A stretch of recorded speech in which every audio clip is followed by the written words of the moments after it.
were just telling me, Nikki, start writing now about anything, yeah, I'd probably get writer's block because I don't know what the heck I'm going to write about. But if you said to me, Nikki, I want you to write a book about showing people how the writing process is going to help them generate an extra $1 million, I go, okay, all right, Danielle, let's talk back and forth. We get the outline done. I'll lay out 12 chapters. I'll go, all right, Danielle, chapter 1, boom, then I'll start writing. But if I'm not prepped, I think paralysis comes from the lack of preparation and planning. The more preparing and planning you do, the easier the writing becomes.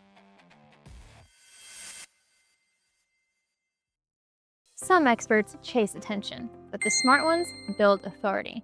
You're listening to the Authority on Demand podcast, where credibility becomes your competitive advantage. Every week, we're pulling back the curtain on how founders and leaders turn expertise into inbound demand through books that position, media that converse, and strategies that actually move the needle. I'm Danielle Hutchinson, your host and Chief Creative Officer at Authority on Demand. Now, let's turn your authority into leverage. Okay, everybody, forget everything you think you know about marketing. While everyone else is throwing money at Facebook ads and chasing vanity metrics, one entrepreneur discovered the ultimate growth hack hiding in plain sight. He's been a guest on over 800 podcasts, generated millions in revenue, and has helped countless entrepreneurs expand their income growth. On today's episode of Authors on Mission, we are joined by Nicky Billou, author of Get Booked and Get Paid, who's about to shatter your assumptions about how modern business growth actually works. So without further ado, Nicky, welcome to the show. Danielle, thank you so much for having me. It's an honor to be here. Hey, real quick before we jump back in, if you're loving what we're doing here, hit that subscribe button and drop us a like.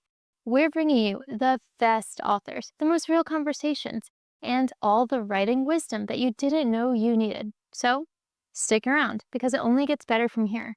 All right, now let's get back to the conversation. Of course, I'm really looking forward to this conversation. I think that, marketing and podcast growth is something that everybody could benefit from, especially authors. And to all the writers listening today, you might think that once you get your book published and it's on the shelves, that's the end of the story, but it's not. Podcasting is the way to go to help yourself. And to any entrepreneurs listening to, same deal. So, Nicky, before we dive into that, though, I'm wondering if you can share a little bit about yourself. I mean, you've lived in 5 countries across 3 continents. How did this perspective shape your approach? Well, thank you for the question. Well, let me tell you my backstory. I'm actually Yeah.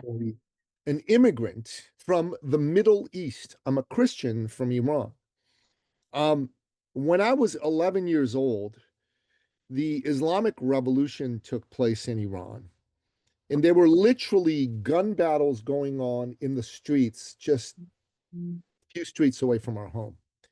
Now, I'm 11, right? I'm like, to me, this is just all excitement, all that jazz. But my mom and dad are like, whoa, gun battles in the streets. And then one day, the living room window smashed. Something just sailed right through it. It landed right next to my feet. I look at it and I don't really know what it is, but it's a bottle and it's got a wick in it and it's burning and it's full of liquid. My dad sees it and he knows what it is. It's a Molotov cocktail designed to blow up and kill people. And so he picks it up and he pulls out the burning wick. If that burning wick had hit the gasoline that was in the Molotov cocktail, it would have blown up and it would have killed me. And then dad turns it over and there's a note taped to it. It says, "Die, Christian scum." Now, my father and my mother, that was the moment that made him go, we got to get out of here. This isn't going to be a place to raise a family, never mind a Christian family. So they made a plan. They got me and my 2 brothers out of Iran. And 2 years later, we were in Greece, in Athens. We stayed in Athens for 2 years. And then from there, we moved to Toronto, Canada, where I now live. So it took 4 years, from 11 to roughly 15. Now, at the time, I'm a kid, right? I didn't want to leave my home. I didn't want to leave my friends. So I didn't get it. But time goes on.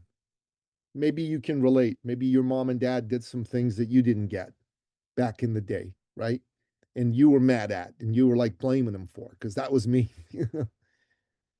Of But as time course. goes on, right, it was incredible. Mark Twain said it was incredible how much smarter my dad got from the time I was 18 to the time I was 25. So I started to see the nobility of my mom and dad's sacrifice. Think about this, Danielle. They left behind everything and everyone they knew for a chance at a better life for me and my two brothers. And I could see, wow, these people, they wanted a legacy of freedom for their kids, right? Because in Iran, if we said the wrong thing, there'd be a knock on our door at midnight, dragging everybody out of our beds and into Evin prison, which is one of the most notorious prisons in the world, and we probably wouldn't come back. So, but in Canada, you could call the prime minister whatever you wanted to. No one was going to knock on your door in the middle of the night and drag you away. And I started to see how beautiful freedom was. And I started to see entrepreneurs. Entrepreneurs are society's great heroes. Every good thing in our world happens because an entrepreneur has a dream and pursues it, right? And the great heroes of entrepreneurship need freedom. They need freedom to have free thought. They need free thought to have free expression. They need free expression to have free enterprise. And that's how they can make their dreams come alive. So, me, the son of an immigrant who left a legacy of tyranny to come create a legacy of freedom, I decided to champion freedom's great heroes, entrepreneurs, to help them make their dreams come alive so that they could live a life less ordinary in the most uncommon of hours. And that's what I do. I'm all about helping the woman, the man who has the courage to dream, to make those dreams come alive in the biggest and best possible way. That is absolutely inspiring, especially, just knowing the whole perspective of that. I think it really just shows that you're out there to help people and really just you want them to benefit and thrive. And, just I'm so sorry you had to go through that as a child, but now here you are helping so many people out there. And you have 11 books published too, just all different topics, all for the same reason, for the benefit of others. That's beautiful. Thank you. um, I'm not sorry about any of it. yeah, Everything that happened was part of what made me who I am. And I believe everything in life happens for me, not to me. And absolutely. everyone needs to understand that's how God works. Everything happens for you, not to you. The adversity is meant to strengthen you, and you should welcome adversity. It's the best thing in your life. Absolutely. And clearly, you're a great example of that. And so I think this is a great time to transition a little bit into get booked and get paid because, well, at the end of the day, the best way to spread a message is through that visibility. So there it is right there, everybody. Wonderful cover, very straightforward in your face. There's the microphone. Get booked, get paid, and the golden letters too. I love that. Thank you. I always like to ask, did you happen to have a say in the cover design? It's something that we don't always talk about as authors, but covers are a big impact on our books. So did you design that yourself? I did not. I hired someone to design it for me, but they gave me a few different concepts and I ran it by, I have some co-authors for the book. I ran it by them and we picked this one. We thought this was really clean, gold on black. We think that's classy and it conveys the right kind of brand message from our perspective as well. Yeah, definitely. And you don't need a lot of like fuss. You just get straight to the point. There's the microphone, there's the gold letters, there's your dream, right? Yeah. So in the book, you talk about how, traditional marketers are expensive, they're ineffective paid ads. What should entrepreneurs be doing instead? Well, I think having a book is a fantastic idea.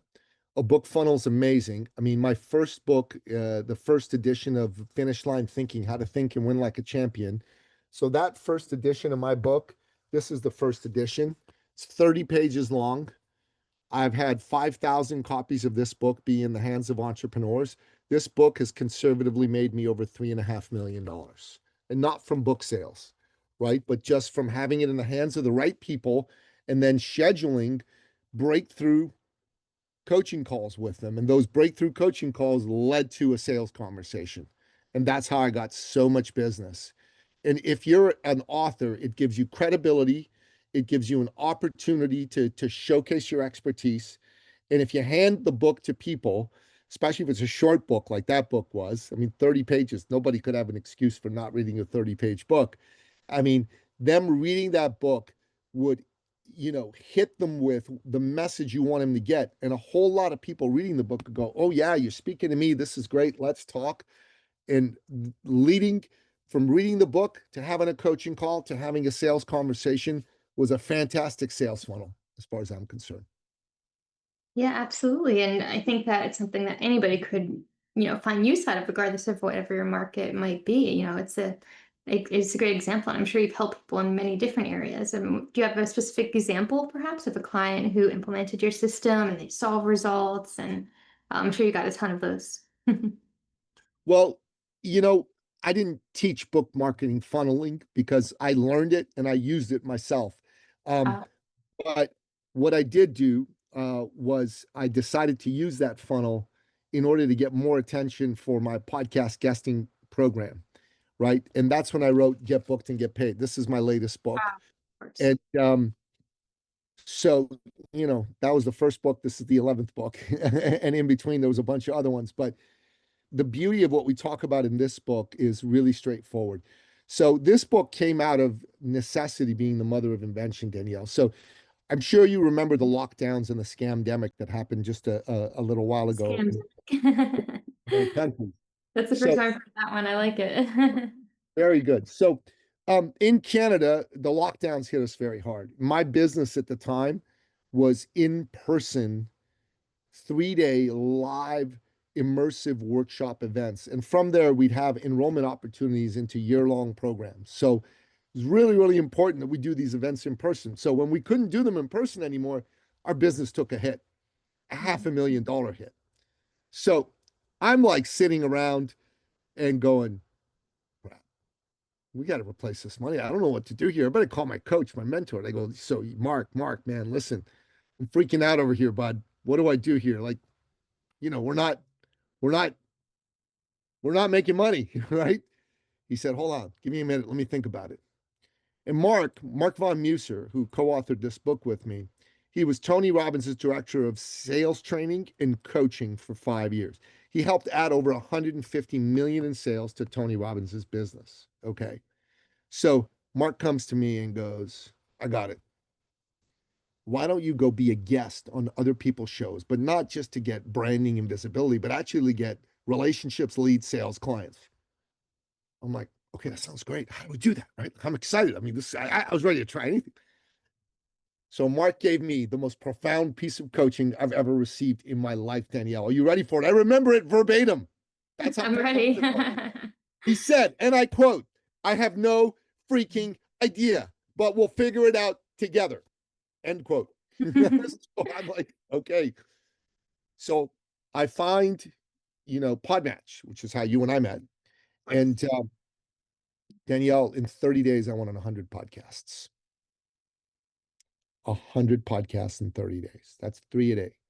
Yeah, that's a lunch. It's a lot, right? Did And you set a goal for that one, or did it just kind of happen that way? it just kind of happened that way. Yeah. Understood. So here's the news. I got nothing out of those first 100 podcasts. I got relationships. I got plenty of relationships, but no leads, no sales, no clients. But what I did do after every show is I had an after action debrief with my Mark, and we started to learn. It started to, like, blind man groping in the dark, kind of had one eye slightly open and the other eye slightly open, then the eyes fully open. Show 101, I figured it out. Got my first lead, got my first sale, got my first client. At the time I wrote this book, I'd made 400,000 from being a guest on other people's show. Since then, it's up to over 1 million. Okay. And I have taught this to dozens of people, and they have gotten similar results. They've gotten on shows, they've gotten relationships, leads, sales, clients, and those have turned into money for them. It's a beautiful thing. Um, I'll tell you the story of one person. So his name is Mathieu. He's Belgian. He lives in the Azores, which are these beautiful islands off the coast of Portugal. Are you familiar with the Azores? I'm not actually, but this sounds beautiful. They are stunning, stunning, gorgeous. So Mathieu, English is not his first language. His first language is Flemish. His second language is French. His third language is German. English is his fourth language. And all the podcasts he went on are in English. Right. Amazing, right? So there's people who go, come on, Nicky, you got to be like you, man. You've got this personality. You're articulate. You're a professional speaker. You're like the world's greatest podcast guest, 800 shows. I can't do what you do. Really? Can you do what Machu did? The guy who English is his fourth language?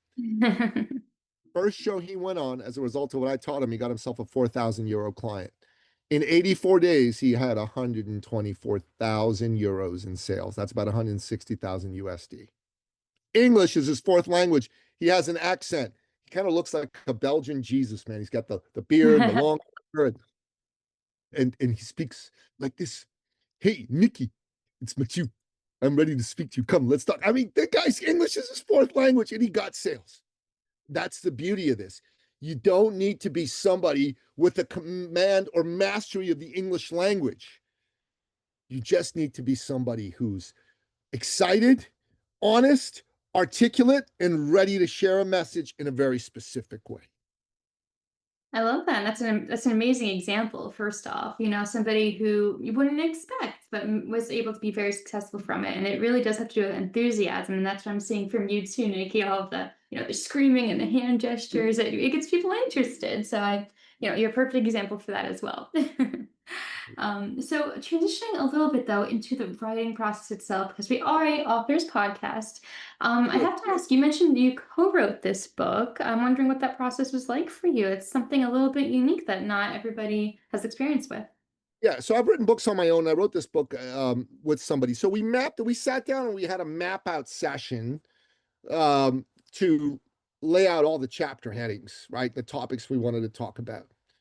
And then what we would do is we would get together for half an hour, and then I'd say, okay, let's start writing. And I'd do the typing and we'd both talk. I'd say, okay, I'm going to say this. And he'd go, oh, change this, change that. He'd talk. And as he talked, I typed. And sometimes I'd talk and type at the same time. And basically, we'd spend a half an hour at a time together. And in that half an hour, we'd write anywhere from 200 to 800 words. And that really was how it worked. And when I write, I lay out the outline of the book, I lay out the chapters, and then I book time in my calendar to write. It's very important, right? I treat this like brushing my teeth. So I would say to myself, I'm writing 500 words a day. In fact, I had a 500 word a day writing challenge for 75 straight days. I did 500 words a day minimum. I could do more, but never less. And I wrote 60,000 words in 75 days in that way. It's about sitting down, button seat, bearing down, getting it done. You got to know what you're going to talk about. You got to lay it out, and then you got to sit down and write. And don't worry about whether you suck or don't suck. Worry about keep the fingers going. Right. Yeah, I mean, I think it's important that we schedule out, because if you don't, it's just never going to happen. I experienced that Yeah, myself when I was writing my own book. You keep saying you have these ideas, you want to write it, but you actually have to take the action, schedule it out, treat it like brushing your teeth. I love that. truly, truly is. Right, exactly.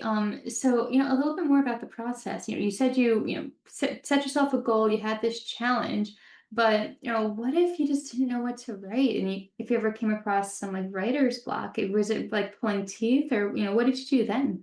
Sometimes you just don't know what to write. I never had that issue for myself. Ah, Uh, okay.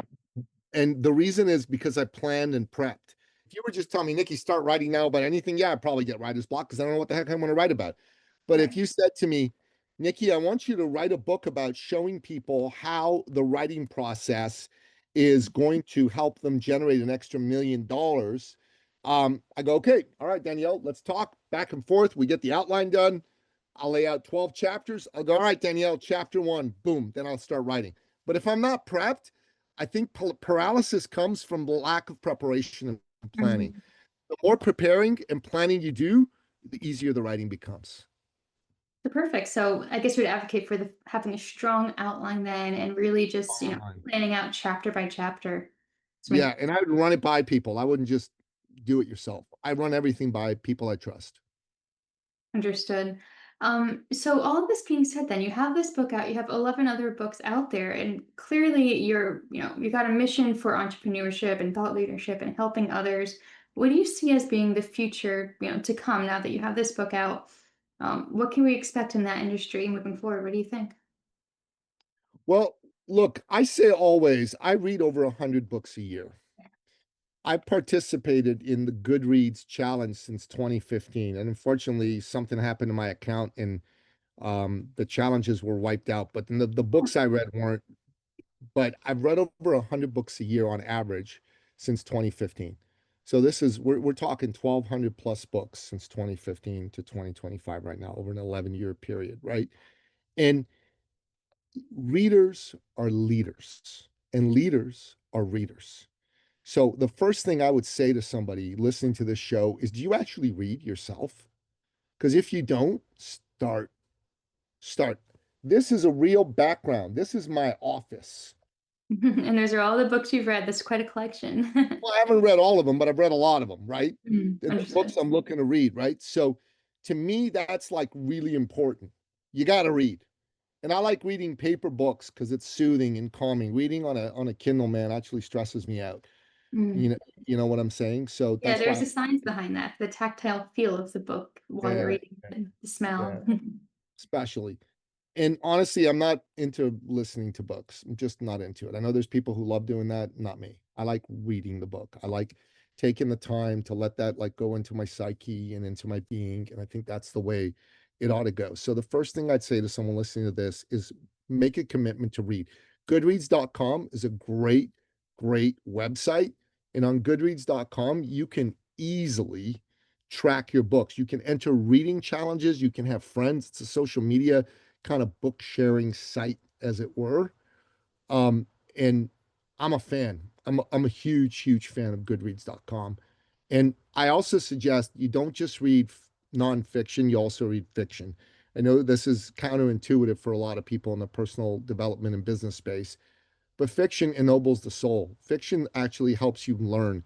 Stories are how we learn, and good writers of good fiction impart amazing lessons through those stories, and they're the best storytellers in the world, and I can say that there's a few fictional writers that I'm big fans of. Ayn Rand, who wrote The Fountainhead and Atlas Shrugged and We the Living and Anthem. Mm. They're philosophical books, and she's written a lot of nonfiction books, but she's great. Um, I really love James Clavell, who wrote the Asian Saga. I mean, he passed away in 1995. His fictional books are great. Og Mandino wrote books that are both self-help and fiction. The Greatest Salesman in the World, The Greatest Miracle in the World, The 12th Angel. These are all spectacular books. And I really believe people ought to spend time to read and talk about the books you read with other people. Share your thoughts on the books you've read on social media, but share them with the people that you hang out with too, because books really are an incredible way for you to soothe your soul and all the angst and anxiety of the world. Reading a paper book will do that for you. It's a way for you to get smarter, and it's a way for us collectively as humanity to connect with one another, um, and grow together. It's a beautiful thing. So I'm a massive fan of reading books. I think you ought to read books. Secondly, um, everyone should write a book.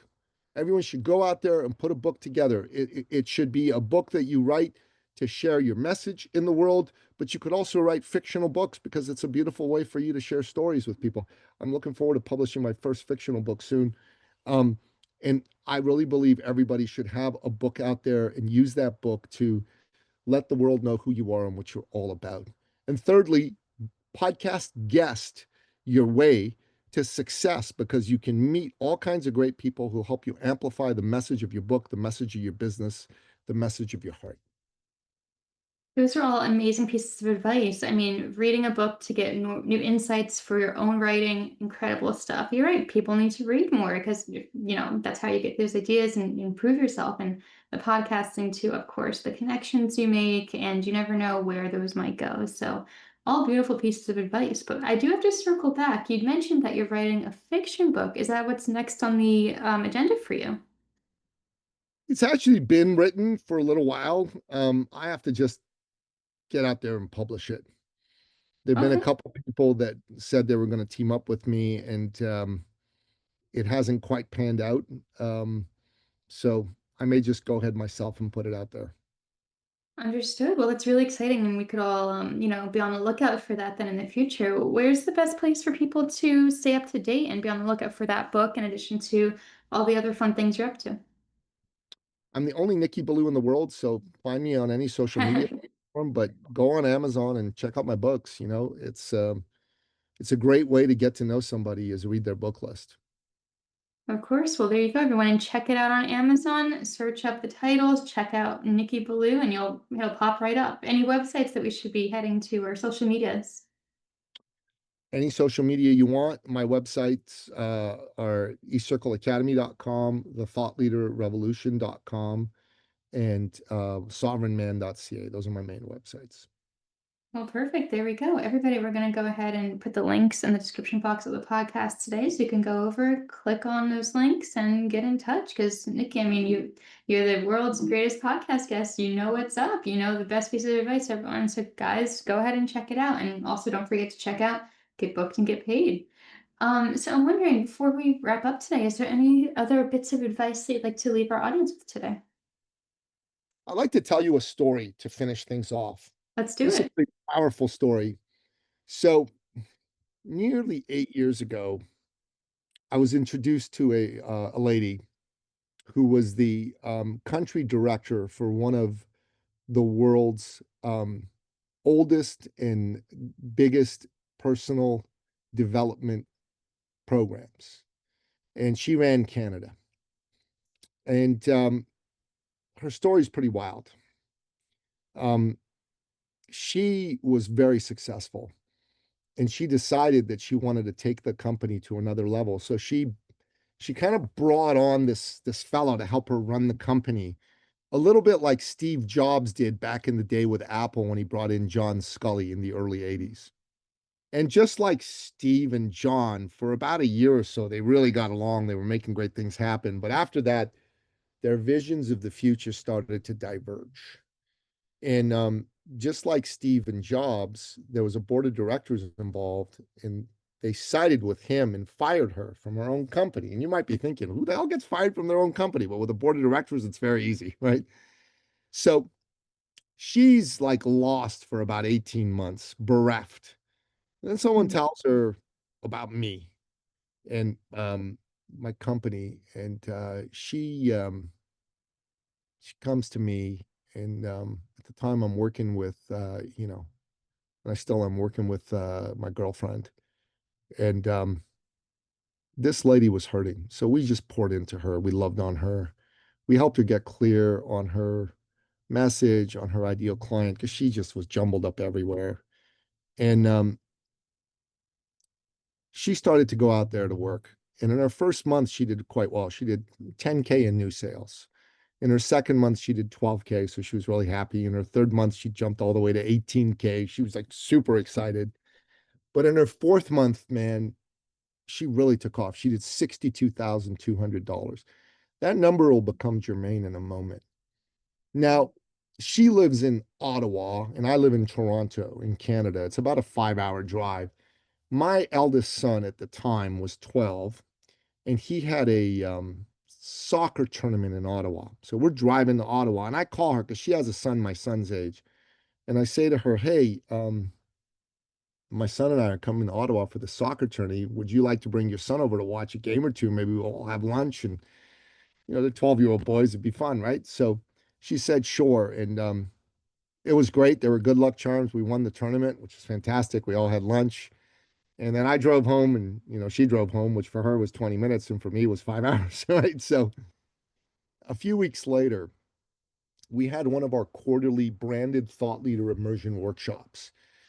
And we were at the point in this 3-day event where we offer an enrollment opportunity for a year-long mastermind program, $40,000 to be a member of.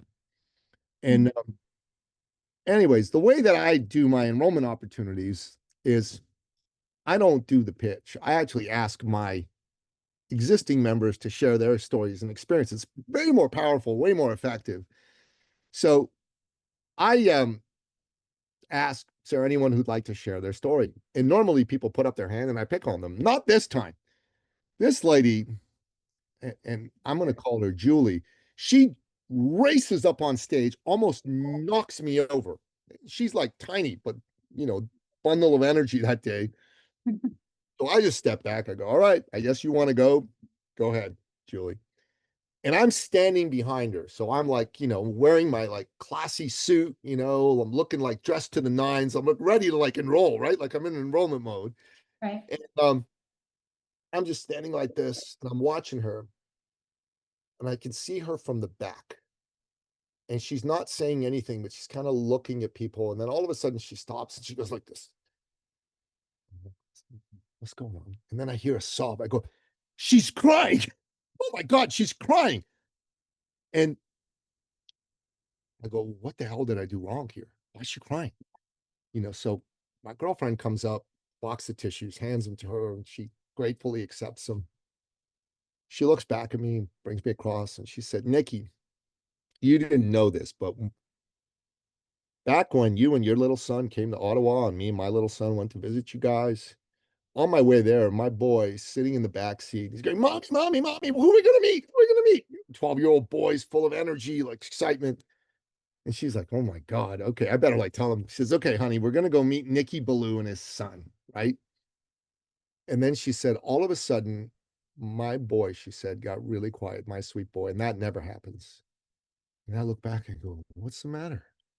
He says, Mommy, are we going to go meet the man who saved our family? And I'm like, what? And then she looks at me. She says, you saved our family. And I start to bawl. She starts to bawl. And you got to get, Mhm. Danielle, I'm 58 years old. I'm from Iran. I'm an old school masculine alpha male.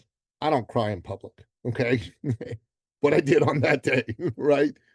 Um, and we hug and everybody goes, oh. And then she goes, and then my son said, I'm so excited that we get to meet him.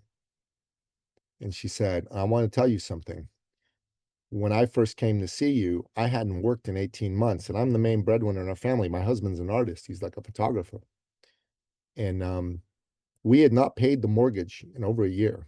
The bank was about to foreclose on our home. And my husband and I were fighting, like drag him out, yelling, fighting in front of the children every day. The kids were freaking out. We have three little boys, and they're freaking out, thinking mommy and daddy are going to divorce and the family's going to break up.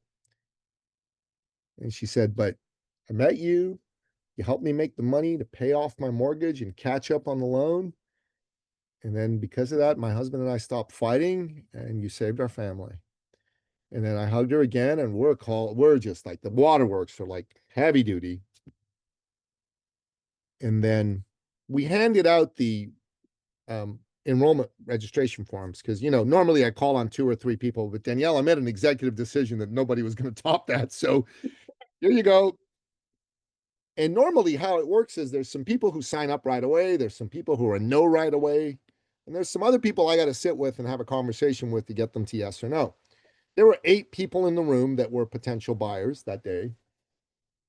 And for the first time, all 8 bought, and I didn't need to speak to anybody. They all just signed up and they handed in their forms. Now, there were 2 people in that room who had told me beforehand, we're not buying. We know you're going to sell something. We're not buying. We want you to be clear. We like you. You're great. We're not buying. And they were the first 2 people to hand their forms in. Right, there you go. That is a beautiful story, and the way that you tell it too is just very touching. And to anybody listening today who's one interested in this sort of thing, to for themselves and to really grow, it's great. That's just storytelling aspect of that is incredible too, but very moving as well. So it's an amazing way for us to really learn from your own experiences. That's incredible, Nikki. Really appreciate it. No, I think that, and again, and if you're moved by this, everybody, go ahead and check out Nikki online, research it, get to know a little bit more about him, because it's very clear that you've shown us that no matter what you face in life, it could become your greatest comeback. So amazing stuff. But thank you so much for coming on today. It's really been a pleasure. Thank you for having me on the show. It's been an honor to be here. Of course, of course. So everyone, again, check out Nikki online, check out Get Booked and Get Paid. And just remember that, success isn't about following the crowd. It's about finding the path that works for you and having the courage to walk it. So keep writing your story, keep building your mission, and we'll see you next time on the Authors on Mission podcast.